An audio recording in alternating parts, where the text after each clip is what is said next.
The rain was falling hard, pounding against the ground like thousands of tiny hammers. The sky was dark and heavy, and the wind cut through the air like a cold blade. In the middle of the muddy road, a small alien girl lay curled on her side. Her skin had a faint silver glow, now smeared with dirt. Her clothes were torn, soaked, and clinging to her thin frame. Every breath she took was shallow, every movement weak. She could still hear their voices, her parents', but they were growing distant. They did not turn back. They did not even slow down. Their figures became shadows through the rain, fading until they were gone completely. She tried to call out, but her voice cracked into nothing.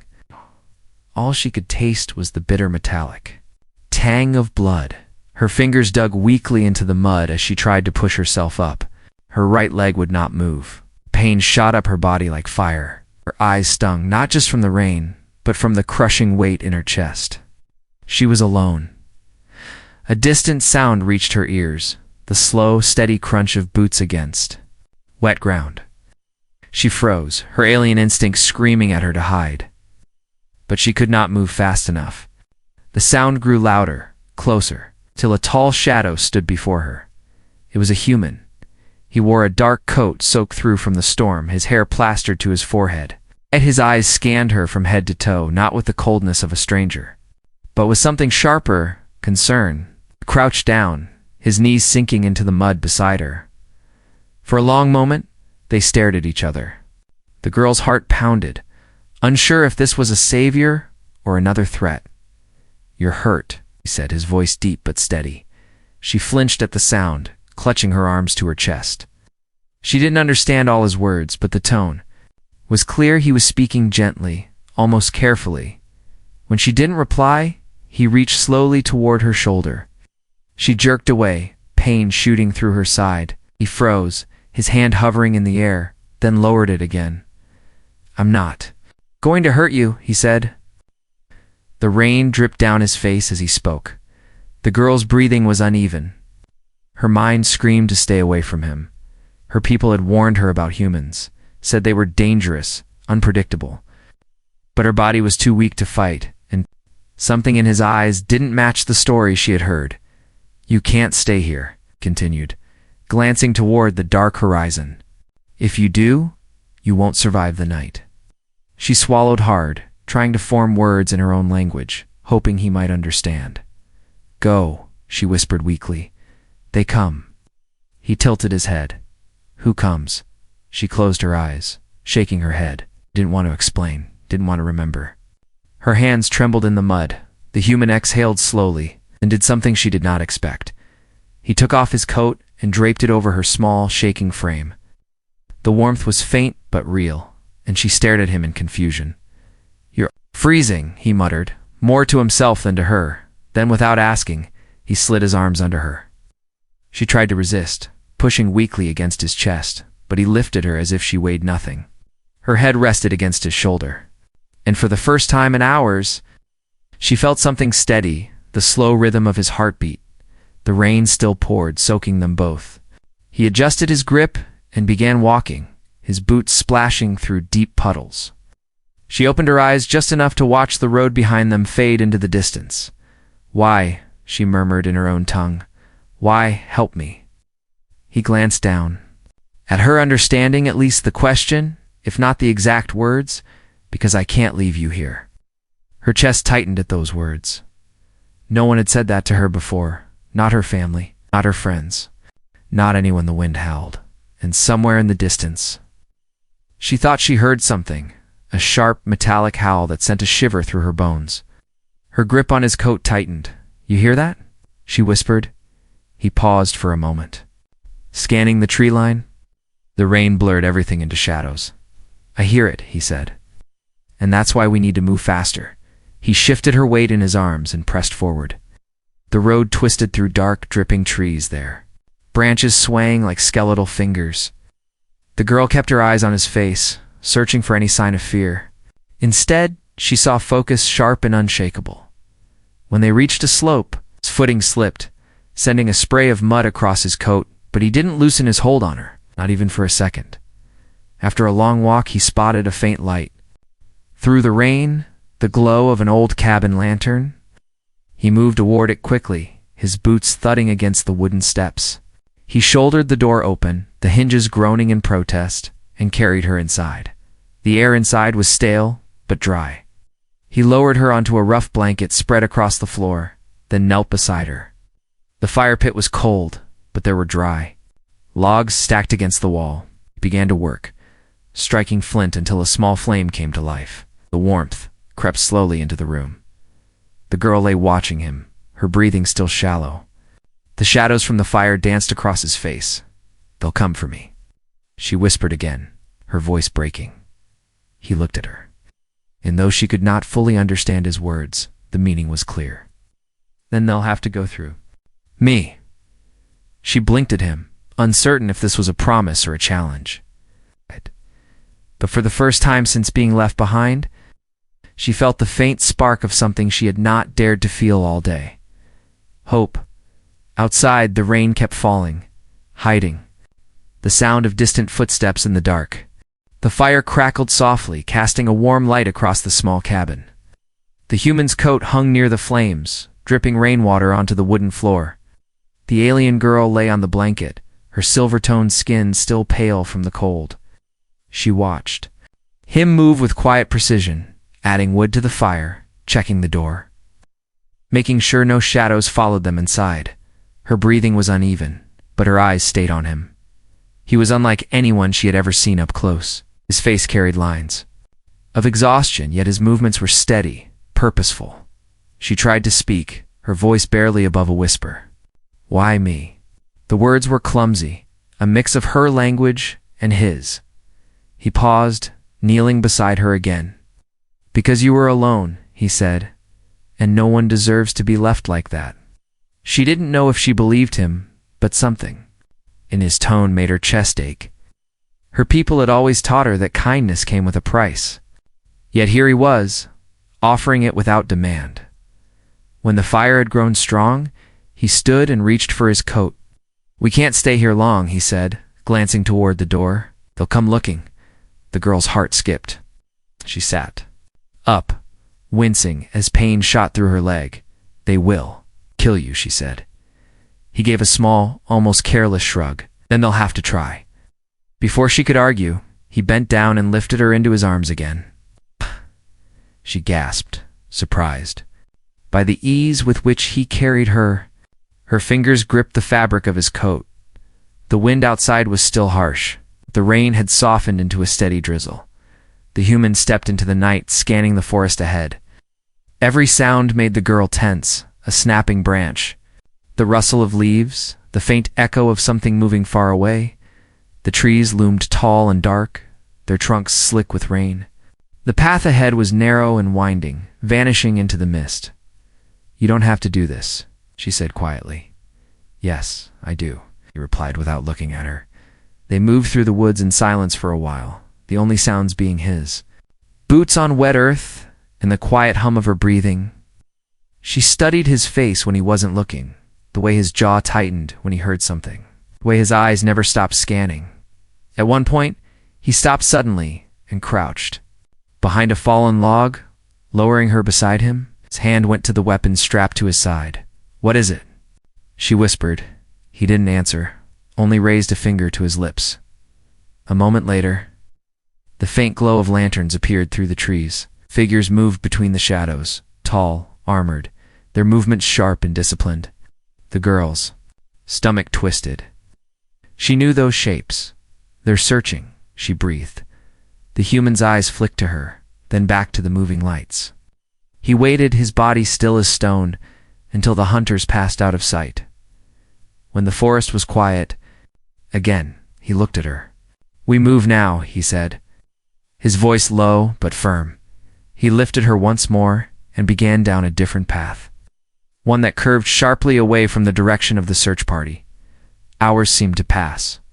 The mist thickened, clinging to them like a cold shroud. Her head grew heavy against his shoulder, exhaustion pulling her toward sleep. But every time she drifted, a sudden jolt or the sound of a distant howl brought her back. Finally, through the haze, she saw the faint outline of another shelter, an old outpost half collapsed, but still standing. Inside, it smelled of damp wood and dust. He set her down gently against the wall and scanned the room before settling beside her. "You're safe for now," he said. She stared at him for a long time, unsure of how to answer. For so long she had been told humans were selfish, dangerous. Yet here he was, risking himself without asking for anything in return, in her people's eyes. That made him either a fool or someone truly dangerous. The night air was heavy with mist, wrapping the forest in a ghostly veil. The outpost's walls groaned quietly in the wind, and the faint flicker of a lantern cast restless shadows across the floor. The alien girl sat against the wall, her injured legs stretched before her, eyes fixed on the door as if it might burst open at any moment. The human moved with quiet precision, checking his weapon, listening to the forest. Every creak of wood, every rustle of leaves made his hand tighten on the grip. She spoke softly in her language, the words shaky but clear. "They will not stop." He glanced at her. "Good," he said, "because neither will I." Far away, but growing closer, came the low hum of engines, deep, guttural, and mechanical. The girl's pulse quickened. She knew that sound. Her father's hunters were in the forest now, riding the lean metal beasts they called trackers. Once they caught a scent, they would follow it until nothing was left. "They have my trail," she said, fear creeping into her voice. The human looked toward the cracked window, scanning the shifting shadows outside. "Then we change it." He knelt beside her, wrapping her in a thicker cloth to mask her scent. His hands moved quickly, but gently. "Stay quiet," he told her, "and when I say move, you move." Outside, the forest was no longer silent. Branches snapped under heavy steps, faint red lights cut through the mist, sweeping across the trees like searching eyes. The human crouched low, guiding her to the far side of the outpost, where a broken section of wall opened into the darkness beyond. They slipped into the undergrowth, the wet leaves brushing against their faces. The human led her along a path, only he seemed to know, each step chosen with care. Behind them, the hunters' voices rose, sharp, guttural commands that carried through the trees. The girl's breath came in short bursts, but she kept moving, trusting his pace. Suddenly, a distant howl tore through the night. Not an animal's, but something worse.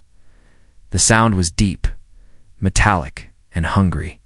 Her blood went cold. "They've released the hounds," she whispered. The human's grip on her arm tightened. "Then we don't stop." The forest came alive with movement, shapes darting between the trees, flashes of steel and red light. The ground shook under heavy, rapid steps. The human shifted her onto his back, his legs pumping hard as he climbed. A steep hill. Reaching the crest, they dropped into a ravine on the other side, the air thick with the scent of wet earth. The sound of pursuit grew louder. The girl clung to him, her heart pounding so hard she thought it might break. A sudden light flared ahead, a hunter's lantern. The human didn't hesitate. He threw a handful of mud into the flame, snuffing it out, then lunged past the stunned figure, his shoulders slamming into the alien's chest. The hunter fell back with a sharp grunt, vanishing into the dark. They ran until her breath came in gasps, and his boots were slick with mud. Only when the sounds of pursuit faded did he slow, crouching behind a fallen tree. He looked at her, his voice calm but firm. "They're not done," he said, "but neither are we." She stared at him, trembling. For the first time in her life, she felt a strange certainty that as long as this human was near, she would not be caught. The forest was still for only a heartbeat before the night exploded with sound. The hunters had found their trail again, and this time they were close. The human pushed forward through the undergrowth, his steps quick and sure, the alien girl clinging to his back. The cold air burned her lungs, but the pounding of his footsteps told her he would not stop. A flash of red light cut through the trees ahead, then another. The hunters were trying to close the gap from both sides. The human reached the edge of the forest and stopped. Before them stretched a narrow clearing with the ruins of an old stone wall. Beyond it lay a cluster of abandoned huts. He set her down gently behind the wall. "Stay low," he said. She grabbed his arm, her voice breaking. "She cannot fight them all." He looked at her with eyes that didn't waver. I don't need to fight them all. I just need to make sure they never reach you. The first hunter stepped into the clearing, his armor gleaming faintly under the moonlight. His weapon was raised, scanning for movement. The human waded in. Perfect stillness, then moved fast and silent, striking before the alien could react. One hit to the helmet sent the hunter crashing into the mud. More shapes appeared at the tree line. Their weapons lit up, beams of searing energy slicing. Through the night, the human ducked behind the wall as stone shattered under the blasts. The girl's heart raced. She could see the determination in his face as he reloaded his weapon. Every movement calm despite the chaos around them. They will not stop, she whispered. His gaze locked on hers, and his voice was steady. Neither will I, a hunter. Vaulted over the wall, landing just feet from them. The human caught him mid-step, twisting the weapon from his hands and slamming him into the ground. Another beam scorched the air where he had stood, just a moment before. The smell of smoke and scorched stone filled the clearing. The human's coat was torn, his hands bleeding, but he moved like someone born for this fight. Each time a hunter came close, he met them head-on, driving them back with fierce precision. The girl watched in disbelief. In her world, no one risked their life for another without a demand in return. Yet here was a man she barely knew, standing between her and death. As if her life meant more than his own. Finally, the hunters began to fall back, retreating into the shadows of the forest. The human did not chase them. He stayed by her side, his breath heavy but controlled. When the last sound of pursuit faded, he turned to her and knelt down. His voice was quiet but carried a weight she could feel. As long as I'm breathing, you're not going back to them. She stared at him, her throat tight. In that moment, she knew this was not just protection, it was a promise, one that would follow them both into whatever came next. The ruins were quiet now, but the girl still kept glancing toward the dark tree line as if shadows might step out at any moment. The human had built a small fire inside one of the crumbling huts, its orange light pushing back the cold. She sat near the flames, her silver-toned skin catching the glow, while he checked the perimeter for any sign of returning hunters. When he came back, he handed her a small piece of dried food from his pack. She hesitated, her people's voice in her head whispering warnings about human kindness. Still, hunger won. She took it slowly, her gaze fixed on his face, as if trying to find the hidden cost in his offer. You eat, he said simply. She chewed in silence, the taste unfamiliar, yet warm in her empty stomach. When she finished, he handed her another. Over the next few days, they moved often, never staying in one place for long. He carried her when the path was rough, and when he could, he set her down so she could try to walk. Her legs still hurt, but his patience never faltered. One afternoon, while they rested under a fallen tree, he placed a small knife in her hand. She looked at it, confused. For you, he said. To protect yourself, she shook her head. I cannot fight. You can learn, he replied, and I'll teach you. At first, her movements were clumsy. She dropped the blade twice, earning a faint smile from him. But slowly, under his guidance, she began to understand. Her grip steadied, her strikes grew sharper. She learned to listen for the faintest sounds, to see movement in the corner of her vision. In return, she began teaching him words from her language.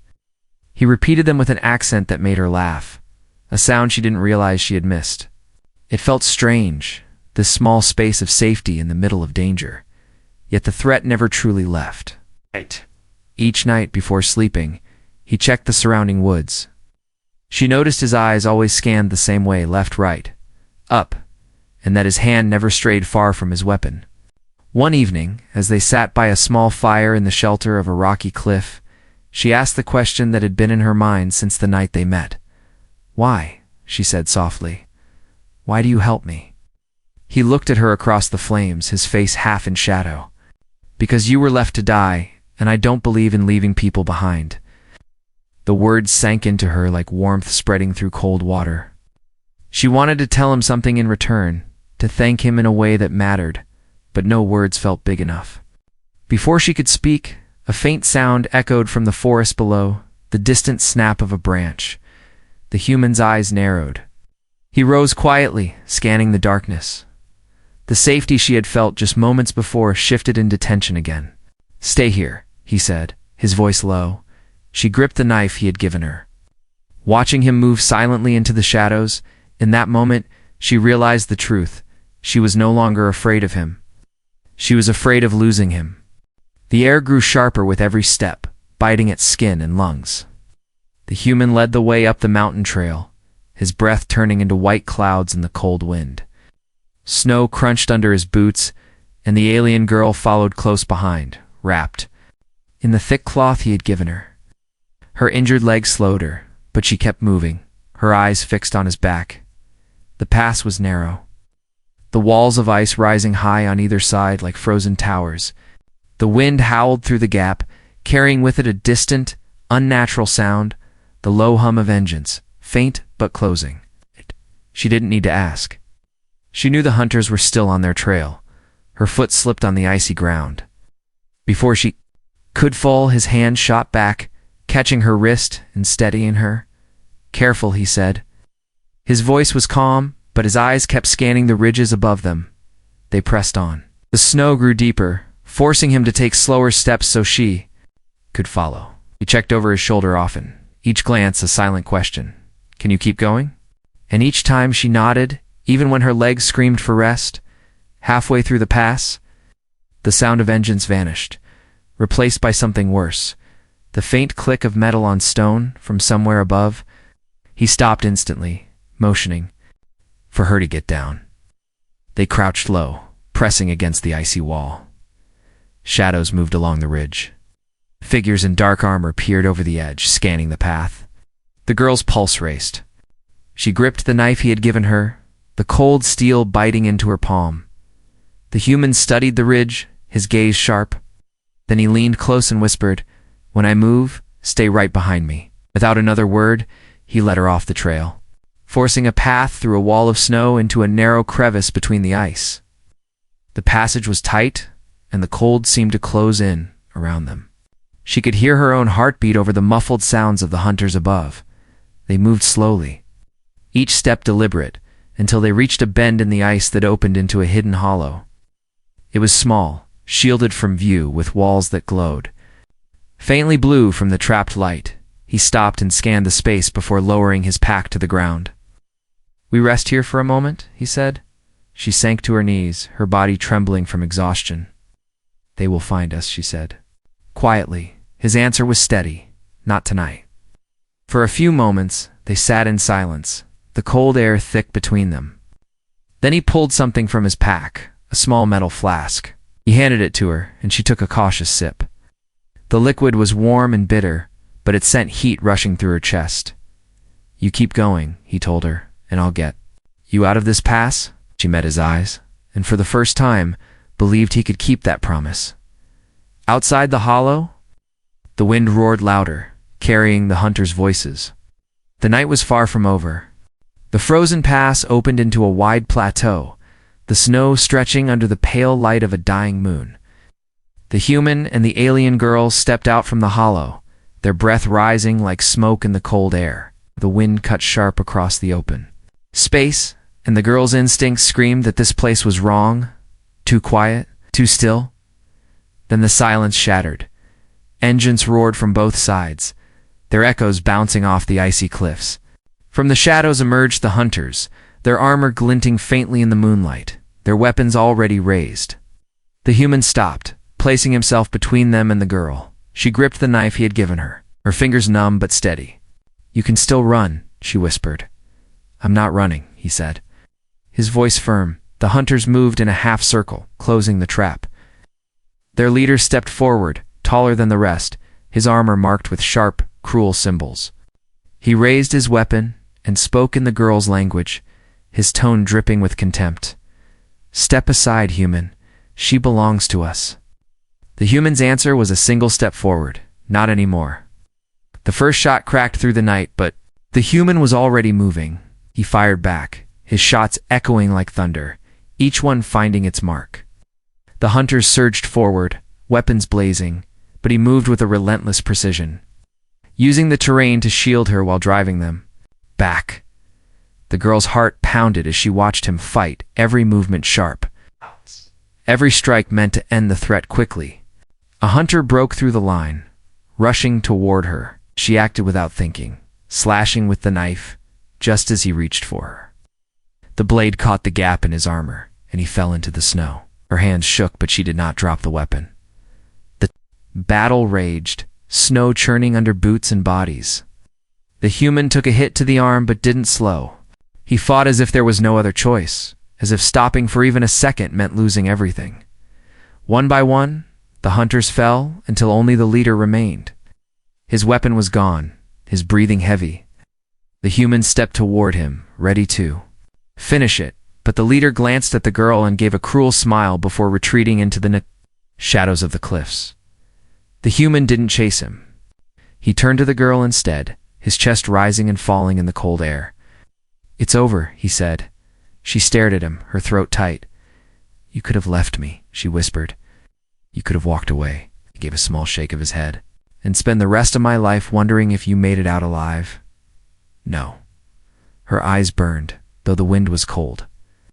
Slowly, she stepped closer and placed her hand against his chest, feeling the steady beat of his heart.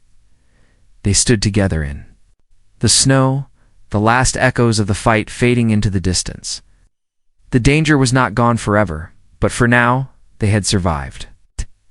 And in that moment, she knew this human was not just her rescuer. He was the reason she was still alive. Side by side, they walked into the dark horizon, ready for whatever came next.